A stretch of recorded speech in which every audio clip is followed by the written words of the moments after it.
ఇంకా కోరుకుంటున్నాము.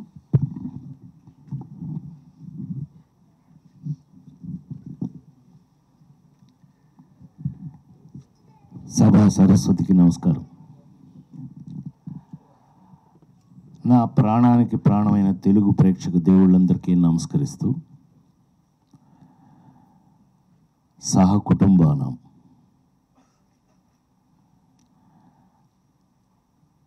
పద్మశ్రీ డాక్టర్ బ్రహ్మానందం గారు మాట్లాడిన తర్వాత నాలాంటి వాళ్ళు మాట్లాడటం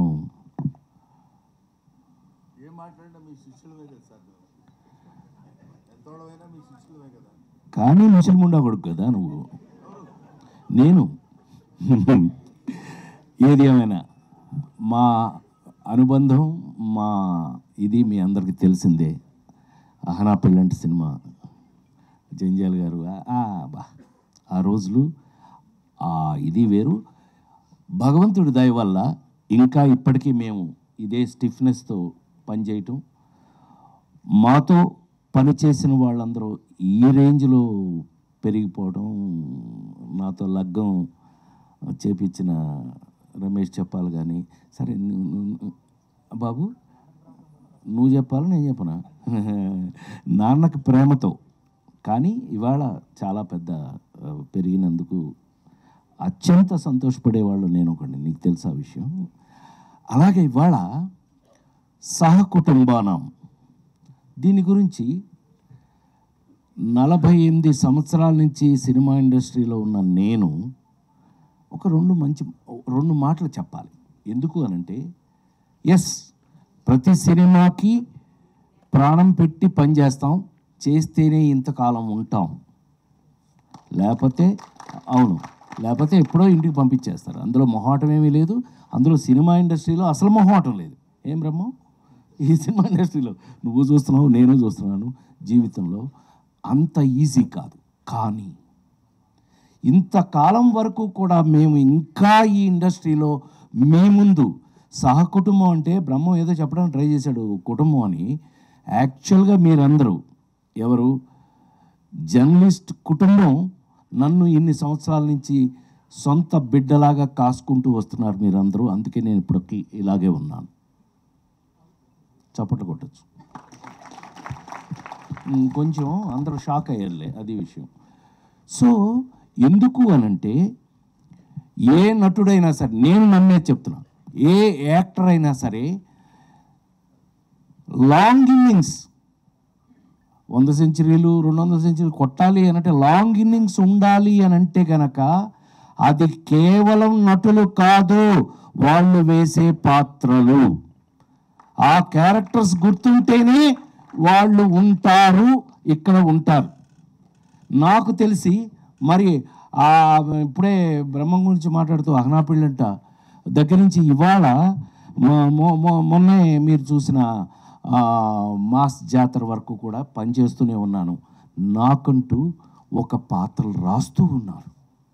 నేను ఎక్కడ ఏంటి చాలా ఆశ్చర్యపోతారు మీరు కొన్ని విషయాలు చెప్తే మీరు ఆశ్చర్యపోతారు. నాకే ఆశ్చర్యంగా ఉంటుంది ఒక్కోసారి. నిజమేనా, మనం ఇది చేసామా? లేడీస్ టైలర్ల దగ్గర నుంచి కొన్ని సినిమాలు చేశాక నేను కృష్ణా జిల్లా వాడిని, మీకు తెలుసు కదా. ఇంటికి వెళ్తే అమ్మ చిన్నప్పుడే చనిపోయింది కదా, మా అక్కాయిలు పెంచారు నన్ను. రేయ్ రాజా భోజనానికి రెడీ దా అంటే అన్నాను. ఏంట్రా సచ్చినాడా అంది మా అక్కాయి. ఏంట్రా అంటే అది గోదావరి. వంశీ నాకు నేర్పి ఆయిల్ అంటే ఆ ప్రాంతం వాడిని అయిపోయాను. మొన్నే మా రమేష్ చెప్పాల పుణ్యమా అని చెప్పి లగ్గం అని ఒక సినిమా చేశాను, దాంతో తెలంగాణ వాడిని అయిపోయాను. మీకు విషయం తెలుసలేదు, ఇవాళ నేను ఎంత తెలంగాణ వాడిని అయ్యాను అని అంటే కనుక కాంతారావు గారి పేరు మీద అవార్డు పెడితే ఆ అవార్డుకి నన్ను సెలెక్ట్ చేశారు. అంటే thank you very much, thank you. దానికోసం చెప్తున్నాను. కమింగ్ టు సహకుటుంబాన, ఇంతకాలంగా పనిచేస్తున్న నేను సినిమా ఇండస్ట్రీలో ఎప్పుడు కొత్త కథ కొత్త పాత్ర వచ్చినా అది షాకింగ్గానే ఉంటుంది నాకు. ఏం బ్రహ్మ, ఇప్పుడు నాకు అహనా పెళ్ళేటప్పుడు నీకు అరగుండు కొట్టించింది నేను, నాకు గుర్తుండి. అంటే జంజాల గారు నాకు అప్పచెప్పి నిన్ను నేను ఐ ఫీల్ ఆల్వేస్ ప్రౌడ్ అండి. తెలుగులో నాతో పనిచేసిన కమెడియన్స్ అందరూ కూడా they are all well educated అండి. ఈజ్ ఎ లెక్చరర్, మామూలుగా కాదండి. అహనా పెళ్ళింటి యాక్ట్ చేయడానికి వచ్చినప్పుడు ఈజ్ ఎ లెక్చరర్ అండి, మామూలుగా కాదండి. కాలేజీలో ఈజ్ ఎ లెవెల్. అదే చెప్తూ ఉంటే ఈ పాత్ర అది కాదులే అని చెప్పి బట్టలు పిదించి ఐ మీన్ కాకి లాగు వేయించాం, అది వేరే విషయం. కానీ ఆ పాత్ర అప్పటికి ఇప్పటికీ ఎప్పటికీ గుర్తుంటుంది. సో పాత్రలు, కథలు అలా తీసుకుంటే గనక సహకుటుంబానాం కథ 48 సంవత్సరాల్లో నేను ఇంతవరకు ఎప్పుడు వినలేదు, చేయలేదు. అంత మాత్రం నువ్వు వెంటనే కాలర్ ఎగరే అదేం అక్కర్లా. ఒక అద్భుతమైన కథ సింగిల్ లైన్లో చెప్పేస్తా, బోరు కొడుతున్నాను బ్రహ్మ, ఇంకొక 2 నిమిషాలు అంతే. సహకుటుంబానాం కథ. ఈ కథలో హీరో అనాథ. అనాథ ఏంటి, సహకుటుంబం ఏంటండి, ఏంటి అనుకుంటున్నారు కదా, అదే కథ. నేను ఫస్ట్ వినగానే నేను షేక్ హ్యాండ్ ఇచ్చి నేను చేయడం సంగతి దేవుడే ఎరుగురా బాబు, మంచి కథ, ఇంతకాలానికి ఒక మంచి కథ విన్నాను అని మనస్ఫూర్తిగా చెప్పాను ఇంట్లో. మనస్ఫూర్తిగా ఏం చెప్పా, అవునా అవునా ఇంట్లో గుర్తుంది కానీ నీకు, వాడు మా శిష్యుడు వీళ్ళిద్దరూ ఆ కథ చెప్పినప్పుడు ఒక అనాథకి సహకుటుంబం అయిపోయింది. మీరు చూడండి, నేను గుండెమే చేసి చెప్తున్నాను నేను ఇవాళ మీరు మీ ముందు. ఈ సినిమాని కొంచెం ఈ మధ్య భయం ఎక్కువ వేస్తుంది. ఏంటంటే బ్రహ్మం అంటే పెద్ద పెద్ద డైరెక్టర్లు ఉన్నారు కాబట్టి చెప్పచ్చు, సినిమా ఇంటికి వచ్చేసింది, థియేటర్ నుంచి ఇంటికి వచ్చేసింది సినిమా. సో ఎవరికైనా ఇంకో 4 రోజుల్లో ఇంట్లో వేస్తారుగా అనే స్థితిలో సినిమా వచ్చేసిన పరిస్థితుల్లో ప్రపంచంలోనే మనకొక్కచాట కాదండి, మనకొక్కటి ఏదైంది. నేను ఓటీటీలో సినిమా ఫస్ట్ సేనాపతి చేసిన నేనే, చిరంజీవి కూతురే ప్రొడ్యూసరు, సుష్మిత ప్రొడ్యూసరు, తీసింది 15 నాన్ స్టాప్ డేస్ చూశారు.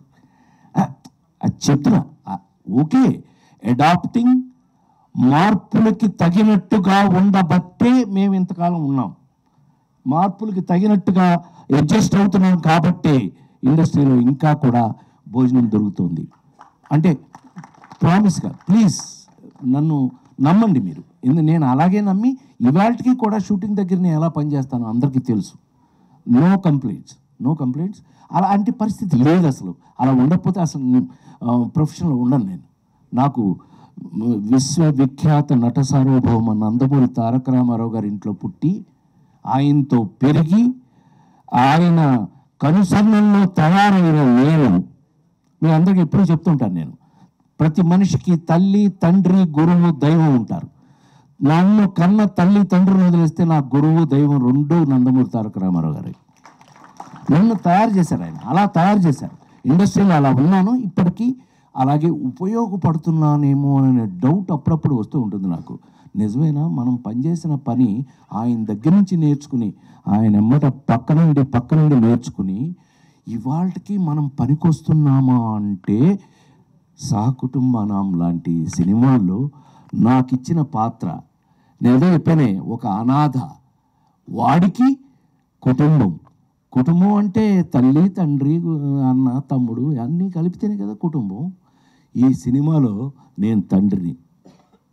ఎలా తండ్రిని అయ్యాను ఏంటి, అది కామెడీయా, సీరియసా? 4 సినిమాలు చూసిన మీ అందరూ మన రాజేంద్ర ప్రసాద్ గారు ఏదైనా చేస్తాడే అలా కాదు, మా బ్రహ్మం చెప్పినట్టు అలా కాదు. కానీ ఛాలెంజ్లు ఉన్నాయి ఇందులో. ఇప్పుడు బ్రహ్మం వచ్చాడు అని అంటే ఒక బ్రాండ్, బ్రహ్మం వచ్చాడు అనగానే బాట్ మేడం థియేటర్, అది ఎలా ఉపయోగించుకుంటారు వాళ్ళు అనేది వాళ్ళ మీద ఆధారపడి ఉంటుంది, ఎవరు ఆ డిపార్ట్మెంట్ మీద ఆధారపడి ఉంటుంది అతను ఎలా ఉపయోగించు. అలాగా ఈ రోజున నాకు ఒక రెస్పాన్సిబిలిటీ యాక్టర్కి ఉంటే గనక ఈ సినిమాలో నేను చేసిన క్యారెక్టరు నాకు ఒక పెద్ద పరీక్ష అయ్యింది అని మీ అందరి ముందు సవినయంగా మనవి చేస్తూ, ఇది ఒక పెద్ద పరీక్ష ఈ సినిమాలో. ఎంత నాకు పరీక్ష పెట్టింది ఈ క్యారెక్టరు అని అంటే కనుక, వీడు ఫాదర్ కాదు, తల్లి కాదు, సరే మొత్తం కథ చెప్పకూడదు కాబట్టి. ఎనివే, అనాథ అనగానే వీళ్ళందరూ ఫ్యామిలీ ఉందనగానే ఎంతో కొంత మేము కూడా ఆలోచిస్తామండి, మీరే కాదు. కానీ అది ఎంత ఇంట్రెస్టింగ్గా ఉంది అని అంటే కనుక, ఒక మనిషికి కుటుంబం యొక్క అవసరం ఎంత ఉంటుంది,